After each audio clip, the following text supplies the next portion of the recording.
This started innocently enough. The same way the French and the British leaders came and pushed back gently on Trump, Zelensky had started giving a history lesson about how Putin first seized Crimea in 2014. Trump corrected him, said 2015. He's like, no, 2014. And then explained how they had signed two different peace deals with Putin, Minsk I and Minsk II, that Germany and France also signed to guarantee. And what he was trying to do was show Trump, we have tried to do diplomacy before and it hasn't worked. He was being very genteel and patient as he explained it. And it was Vance who took offense and started interjecting. And then it was Vance, as he warmed up to his subject, who then also interjected I haven't heard you say thank you once. It was almost like he was bawling out one of his young kids, and he warmed to his subject. And once it became that tone, Trump took that tone on and jumped into the attacks. And I don't know how you get from that back to, look, you can't trust Putin, and here's why. I can only imagine what it was like once they all went into a conference room and had to look at each other across the table. Yeah, and what did you think as you were watching this, Jeff? I mean, it's pretty shocking. What I think really stands out to me is that this administration grossly overestimates its ability to bring about a deal. Completely agree with the point that you can't trust deals made with Russian President Putin. But I take it a step further than that and say, as long as Russian troops are advancing in the east, and they are, and he believes he's winning, you're not going to get a meaningful deal. In the sense, by meaningful, I mean like some kind of lasting peace. So I don't even think they're going to get to the point where he's violating the deal. Because he has the upper hand, so why would he proceed in that regard, That's you mean? Right. Yes, none of his strategic objectives about changing the government in Ukraine and really controlling the strategic direction of Ukraine, none of that has changed. As long as he thinks he can do that by what he's doing right now, he's going to keep doing that. And the rest of the negotiations with him, that's just smoke and mirrors. And my impression is that basically Trump's national security team, people like Mike Waltz, the national security advisor, Secretary of State Marco Rubio, they're very traditionalist, they're anti-Russia, but like past Trump administration officials, they sold Trump on this deal through the lens of business, through the lens of making investments for U.S. companies possible, leveling the playing field with China, because China has 70% of the rare earth minerals, and this would give the U.S. a jump on some of that. But the whole idea was this was something to build on. Sign this loose agreement, then that goodwill would make Zelensky looked like the good guy who made Trump look good, and we would build on that from there. And now this all just got blown up, and you could see a lot of the messages that he had absorbed, that Trump had absorbed from his conversations with Putin, just coming out. I don't know how you talk down from this. What about, Jeff, that glimmer of hope that Nick Payton-Walsh alluded to, the idea that Donald Trump, as a negotiator, would respect someone that would hold a hard line against him, that Zelensky going in there and standing his ground, even at one point as cameras were being escorted out, smiling and giving a thumbs up for the cameras, sort of as if to show that he's not intimidated by the situation, that his country isn't on the line. Would that work to his advantage? Do you see that as a possibility? I don't, and I think that I understand that Trump likes to be up against somebody that he respects, but what you're seeing is a real shift in U.S. foreign policy. If you're stepping back for a moment, where he respects Putin, he respects Xi Jinping, China, and those are the people he wants to deal with. Anybody else is just not an equal, right? And so in some ways, the foreign policy that's emerging is actually very similar to Chinese and Russian foreign policy, in that in the world, you have a couple centers of gravity where the real power is.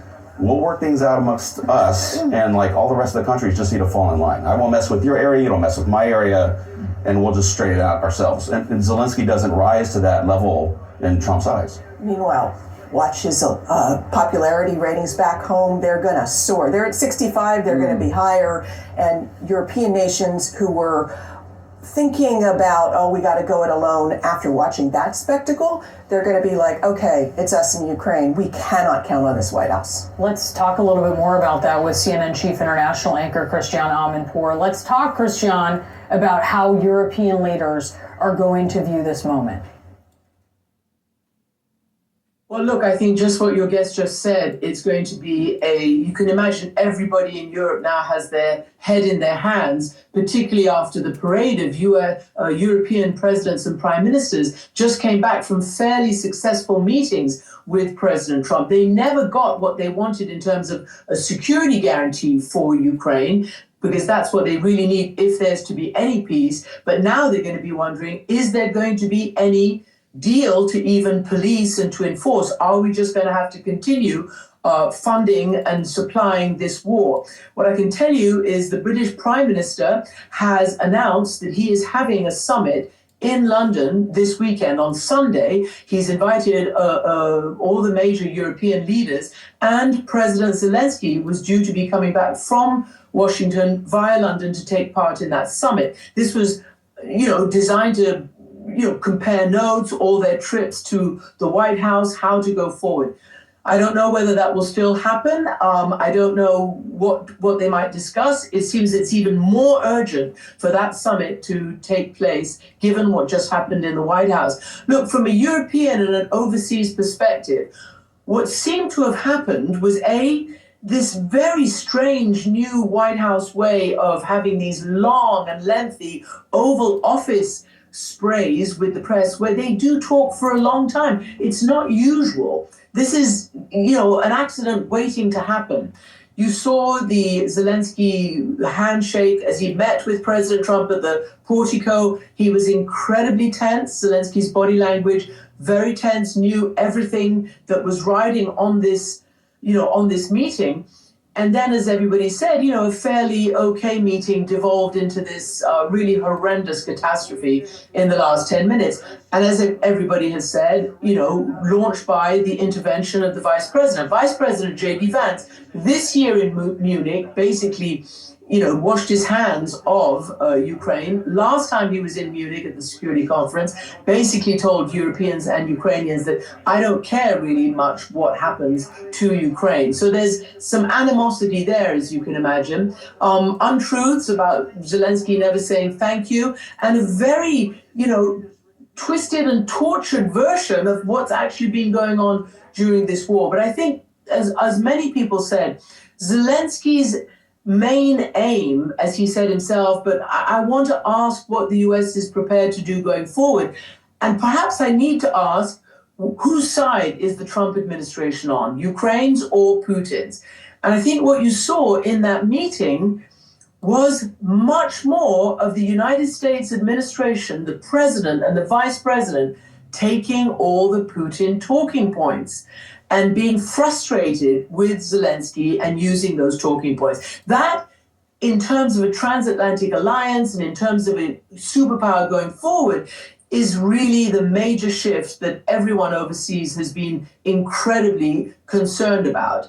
And it also seemed to be a performance for domestic politics.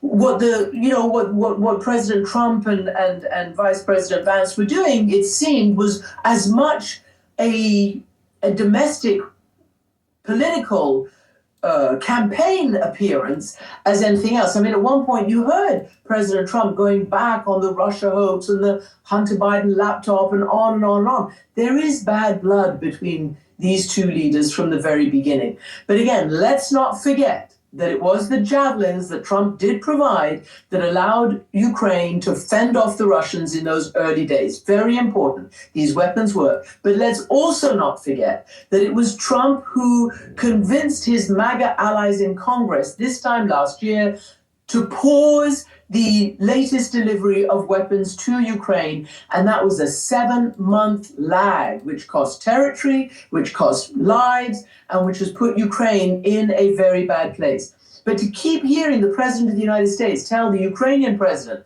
and the people of Ukraine who fought this much mightier army off for 3 years that they have no cards to play, that they either take a deal and make a deal or the United States is out, this is music to President Putin's eyes. Music. And yeah, I mean, to that point, I think we should note, obviously, there are a lot of difficulties on the front line. Christian, if you could hold on for just a moment, we do want to go to the White House because we understand we have a little bit of breaking news on this. Jeff Zelensky, what's going on? We are just learning from President Trump his first reaction after that extraordinary meeting in the Oval Office. We will read it together, but the headline initially is that President Trump says Ukrainian President Volodymyr Zelensky can come back to the White House when he's ready for peace. Let's read from the top. We had a very meaningful meeting in the White House today. Much was learned that could never be understood without conversation under such fire and pressure. The president goes on to say, it's amazing what comes out through emotion, and I have determined that President Zelensky is not ready for peace if America is involved, because he feels our involvement gives him a big advantage in negotiations. I don't want advantage, Trump says, I want peace. He disrespected the United States of America and its cherished Oval Office. He can come back when he is ready for peace. Again, that is President Trump sending out a message on Truth Social, his preferred account. You can see President Zelensky's car right there waiting outside the West Wing. Press is gathered. He has not yet walked out of the White House at this point, but this would seem to mean their joint press conference is canceled. The rest of their meeting would seem to be canceled as well. It's an extraordinary set of words there. He can come back when he's ready for peace. This was a deal that President Trump wanted to make today. This was something that clearly Zelensky also wanted some security guarantees, but he seems to be leaving the White House in an extraordinarily different posture than we could have ever imagined. Really, only 2 hours ago, when his car drove past the honor guard into the White House, you can see right there as the flags are whipping in the wind, the Ukrainian flag, the American flag, right outside the West Wing entrance there. Things are being scrambled for Zelensky's abrupt departure here. Again, all sparked by Vice President J.D. Vance speaking up inside the Oval that clearly brought an exchange to which we have never seen, certainly in the television era, inside the Oval Office. But for now, we do know that Zelensky will be leaving the White House. President Trump saying he can come back when he's ready for peace. Jeff, please stand by as we await the departure of Ukrainian President Volodymyr Zelensky from the West Wing. We want to go back to Kyiv with CNN's Nick Payton-Walsh. Nick, clearly not the outcome we had anticipated for this deal. It was supposed to be brokered over rare earth minerals. It was supposed to provide essentially U.S. investment in Ukraine as a way to deter further action from Vladimir Putin. Clearly, that is not the next course of action here. And we just confirmed, actually, Nick, we just confirmed from the White House, a producer just got in our ear, the press conference between President Zelensky and President Trump has officially been canceled. Again, that press conference was set to take place about 20 minutes ago. We watched what happened in the Oval Office and everything sort of flew off the rails from there. This is a catastrophe for Ukraine and for what has been an American-Ukrainian alliance in pushing back on what Russia has attempted here. Let's bring Nick Payton-Walsh back in to talk a little bit about it. Nick, a whole day planned here, and we should just be clear, this day planned with Volodymyr Zelensky at the White House came after trips by the UK Prime Minister, the French Prime Minister, coming here to America to shower President Trump with praise, trying to get him to get in line with them when it came to supporting Ukraine. He appeared to be there as much as he could be yesterday, and this is ending today in a debacle, however you want to call it. Volodymyr Zelensky leaving early or getting kicked out early. This is a debacle. Yeah, the closing line of that Truth Social post there, he can come back when he's ready for peace. I think that suggests that it may be the American side here bringing this to a premature close. Look, this is, I've been covering Ukraine for 22 years and this war since the start. I never imagined circumstances like this. I don't think anybody we've spoken to here since this began can believe their eyes. I think there's a sense of indignation at some of the things said to President Zelensky. You have to understand from the position of Ukrainians, most of whom have seen close friends, family members die in this war. In fact, just here every night there's anti-aircraft fire over central Kiev, holding back Russian drones. It's a life and death moment, and some of the initial reaction amongst Ukrainian military telegram channels has been in support of Zelensky, essentially saying that the Trump peace wasn't something that they felt comfortable with and they wanted to fight on. But I think there's a sort of a hard thing to understand here. When you hear J.D. Vance talk about how there's propaganda tours here falsely, and you hear Trump mock Zelensky, sort of did a slight impression of him saying, I don't want a ceasefire during that. The Trump administration comes from this on a sort of transactional basis where they wanted a deal, they wanted a rare earth deal to try and repay what they said was debt, which Zelensky said wasn't the case.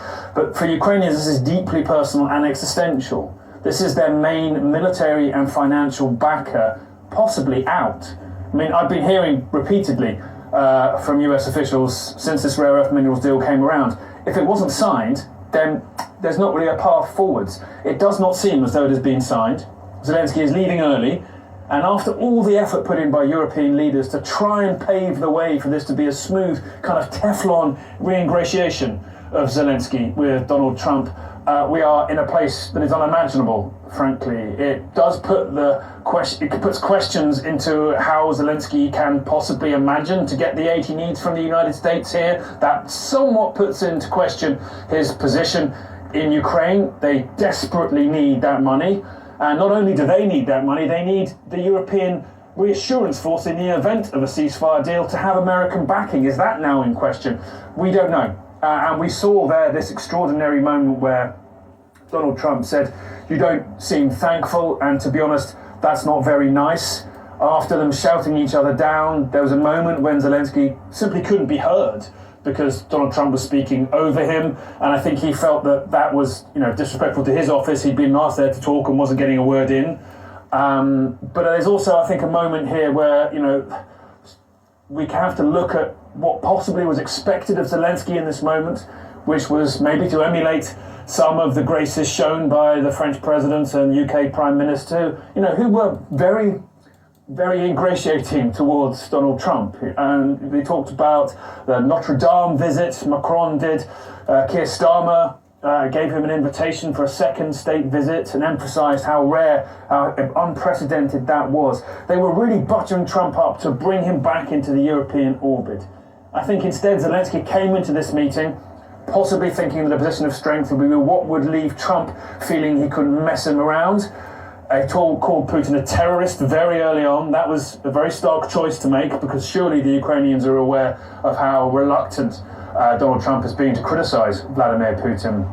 And then it seemed to basically disintegrate once J.D. Vance got involved and began saying that it was disrespectful to legislate this discussion in front of the US media. We are into a very dark moment here because not only do we not know whether US aid continues to come after this moment, and there have been concerns that it could be cut off entirely, immediately frozen in the event of something as catastrophic as that.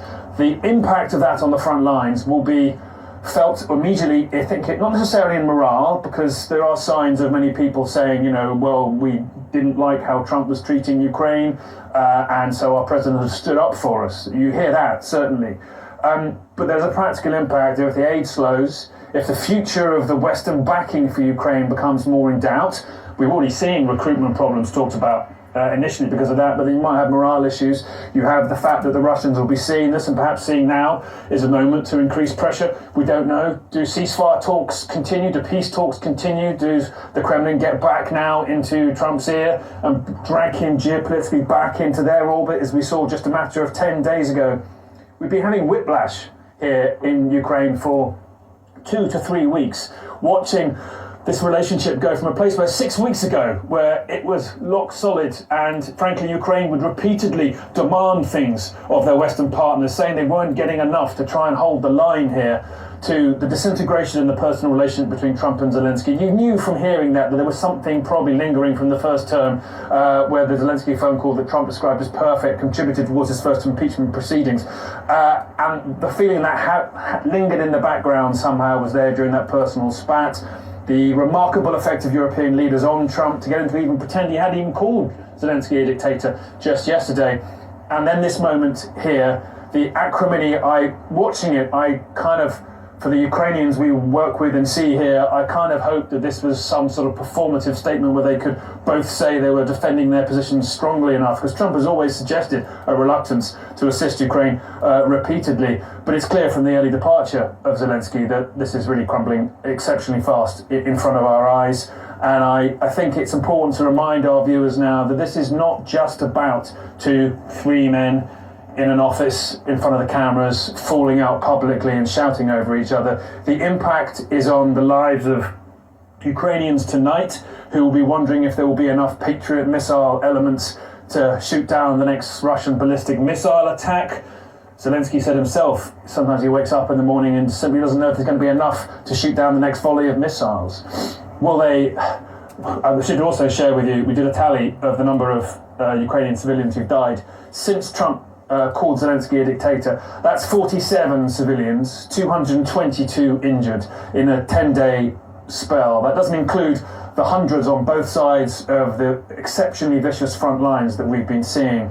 But I just encourage people to now look away from this remarkable diplomatic spat or undiplomatic spat. Frankly, I've never seen anything like this in international politics, to devolve into such a televised shouting match that Trump had to say this is going to be great TV at the end of it. There will be an impact that will be immediate here. People will lose their lives as a result. Frontline positions will change. And then there will be questions in the months ahead, unless this is radically resolved somehow, that leave the security of parts of Eastern Europe, not just Ukraine, in some doubt, an emboldened Kremlin possibly. It'll be interesting to see how fast they choose to exploit this particular moment. And tonight, exceptionally anxious hearts here in Ukraine. Zelensky has to go to London next. We just don't know how this rift can get healed. Yeah, certainly. As we await the departure of Volodymyr Zelensky from the West Wing, we're going to be watching it live. We do want to get you some reaction from Moscow. CNN Chief Global Affairs Correspondent Matthew Chance is standing by with that. How is this being received there? Well, I mean, look, just as, everybody who's watched this did so with astonishment, mouths open, unbelieving of what they were seeing on their screens. I think that there's a similar sort of attitude here in Moscow as well, with perhaps a slightly different spin. I mean, the Russian officials that I've spoken to over the course of the past, half an hour or so, since this incredible, spectacle unfolded, I've just said, we've never seen anything like this before. We've never seen, high-level officials talk to each other sort of in this way. And obviously there's criticism of Zelensky and his role in that. The Kremlin, I've reached out to them obviously for some kind of public reaction. They haven't given one. They're not commenting at the moment. Why would they? They can just sit back and watch this unfold in front of them without them doing anything at all. But there has been one social media post on X from Kirill Dmitriev, who's the head of the Russian Sovereign Wealth Fund. He's also one of the sort of presidential Kremlin envoys that's taken part in the high-level negotiations between Russia and the United States a couple of weeks ago in Saudi Arabia. And he posted the full video of the exchange between President Trump, Vice President Vance, and President Zelensky of Ukraine, just with the word historic. Historic is the word that he's used to describe this. And I think it gives a sense of how officials and those in the corridors of power here in Russia are viewing this astonishing about turn on the part of the White House when it comes to its foreign policy. Just 6 weeks ago, or was it even less than that, before President Trump was inaugurated, Washington was a steadfast ally and military supporter of the Ukrainian armed forces and the Ukrainian battle against Russia. That now appears to have completely changed, completely been thrown out, and historic is the word that Kirill Dmitriev is using to describe that argument, essentially, that slanging match that we just saw between these leaders from the United States and Ukraine. Yeah, history unfolding before our eyes with the implications for Ukraine and Europe and the world at stake, I should say. We're continuing to watch the exterior of the West Wing there, a vehicle ready to grab Ukrainian President Volodymyr Zelensky as he is anticipated to exit. We're joined now by Massachusetts Congressman and member of the Armed Services Committee, Seth Moulton. Congressman, thanks so much for being with us. First, your reaction to this deal being off, to this Oval Office meeting that we watched unfold as dramatically as it did, and to the press conference now being canceled and the future of Ukraine in question. Well, look, I've just been sitting here listening to these British guys ramble on and on about this. Let's just cut to the chase. The President of the United States is a coward who is Vladimir Putin's puppet. The Vice President of the United States is a pogue and a coward who is Donald Trump's puppet. And so what we just witnessed was a meeting in the Oval Office between two cowardly puppets and a hero. And whether you voted for these puppets or not, just as an American, as a fellow American, it's just embarrassing that the only hero in the Oval Office, the only decent human being for that matter, is the Ukrainian.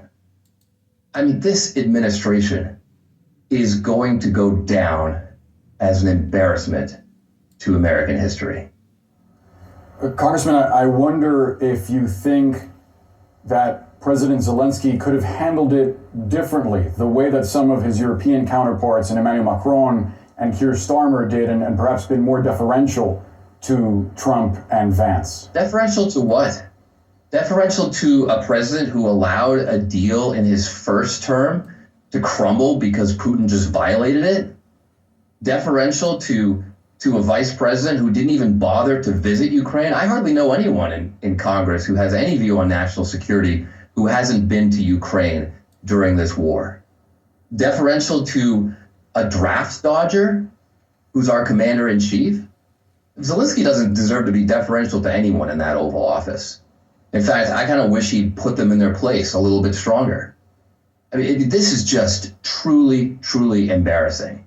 And the vast majority of my Republican colleagues in Congress completely agree with me. They know the truth here.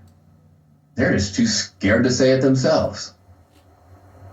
Congressman, I do wonder how you would react to the suggestion by J.D. Vance that there was a lot of chest thumping and harsh words for Putin in the last administration, but not enough action. Do you think that the Biden administration should have provided Ukraine with stronger weapons sooner in order to prevent where we are right now?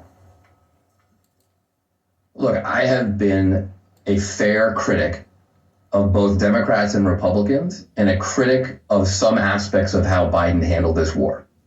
And yes, I think that he should have given them more weapons faster. But the idea that Vance and Trump, who are literally sucking up to a dictator, who want Putin apparently to win this war, the idea that they would criticize Biden, I mean, that's real rich. That's real rich. Where do you think this goes from here, Congressman? Do you think U.S. aid to Ukraine is immediately at risk? It's unquestionably at risk. I mean, everything we stand for as Americans, the very fundamental value of freedom, is at risk with what these two are doing. But the other risk that we shouldn't ignore, and J.D. Vance brought it up, is World War III. Congressman, sorry to interrupt. We want to listen in. That would happen. President Zelensky, can you tell us what happened? It was difficult to hear there. President Zelensky, as he was exiting the White House, clearly yelled at cameras, but it was hard to make out exactly what he was saying. It appears that he is in that vehicle just outside the West Wing and is set to depart the White House in moments after this explosive afternoon in which we've seen this deal between the United States and Ukraine crumble, and then a shouting match inside the Oval Office. Congressman, if you want to finish your thoughts as we await Zelensky's departure. Well, I just saying that, look, the risk that this actually could be a wider war involving NATO is real because Putin is getting emboldened by the President of the United States and by the Vice President of the United States. Because the way this becomes a wider war is for Putin to get the message that he wins, that he can go and invade sovereign countries with impunity and go do it to Eastern European NATO allies next. And that will get American troops killed, not just innocent Europeans. American troops will die if that happens. So what Trump and Vance are doing is absolutely dangerous for our national security, not just dangerous for Ukraine. Democratic Congressman Seth Moulton, we have to leave the conversation there. We appreciate you joining us. I want to go to the White House now with CNN's Jeff Zeleny, who is watching closely as this vehicle departs. Jeff, were you able to make out what Zelensky yelled to cameras? We were not able to make that out, Boris. We will go back and listen, but it was nothing extraordinary or long. But what we are seeing here now is President Zelensky leaving the White House about 2 hours and 20 minutes or so after he arrived, without getting a deal and without doing a press conference with President Trump to sign the deal. You will see right here this motorcade going behind us as we speak, driving out of the north gates of the White House. What this is an extraordinary breakdown in diplomacy, the biggest break and change in foreign policy. Let's listen right there. President Zelensky, can you tell us what happened? So as you could see there, we were re-racking that tape. I could not make out what President Zelensky was saying, but now he has left the grounds of the White House, and indeed, we shall see what comes from here. He did stay in the West Wing of the White House for some minutes after President Trump said, "Come back when it's time for peace." So we do not know if there were any further discussions. We will certainly do our reporting and let you know. But this moment, this Friday afternoon, the end of a very busy week of diplomacy here, has ended in anything but that. And interestingly, right before President Zelensky came to the White House here, he met with a bipartisan group of senators, and Republican Senator Roger Wicker, the chairman of the Foreign Relations Committee, welcomed him, and he said, "We're here to show you our support." That is not how President Zelensky leaves this White House. So certainly this is a breach in foreign policy protocol, but also really showing the split inside this Republican Party, the party of Donald Trump and the party of J.D. Vance. We have not seen Vice President Vance really speak up much at all during his opening weeks of his vice presidency, but that moment in the Oval Office certainly is resonating and reverberating around the world. But now he is gone. They are breaking down the room where the press conference and deal was scheduled to be announced. And that certainly is not how even President Trump wanted this day here to end. We shall see if this is a negotiating tactic. We do not know how long President Zelensky will stay in town. President Trump clearly does still want to make a deal, but those tensions and fiery exchanges certainly have cut deep. Certainly have, Jeff. We saw J.D. Vance there. He ran as President Trump's pit bull, and he was certainly the pit bull today there in the Oval Office. So just to let our viewers know, particularly. Yeah, certainly. So the U.S., at least at present, has abandoned talks with Volodymyr Zelensky on these rare earth minerals. That was something they were going to make a big spectacle of signing a deal on today at the White House. That's done. They've canceled this joint presser, and what appears to be President Trump essentially kicking Ukrainian President Volodymyr Zelensky out of the White House early from his visit. And this all comes from what was a 45-minute press availability in the Oval Office. The last 10 minutes degenerating into an off-the-rails, testy, shouting almost match after Zelensky warned President Trump to be skeptical of Russia keeping its word. J.D. Vance, the vice president, stepping in there, and it got brutal. Yeah, no question. And again, the implications here are seismic. With this deal falling through, it leads into question how the United States is poised to support Ukraine going into the future, and what aspirations Vladimir Putin might have beyond Ukraine.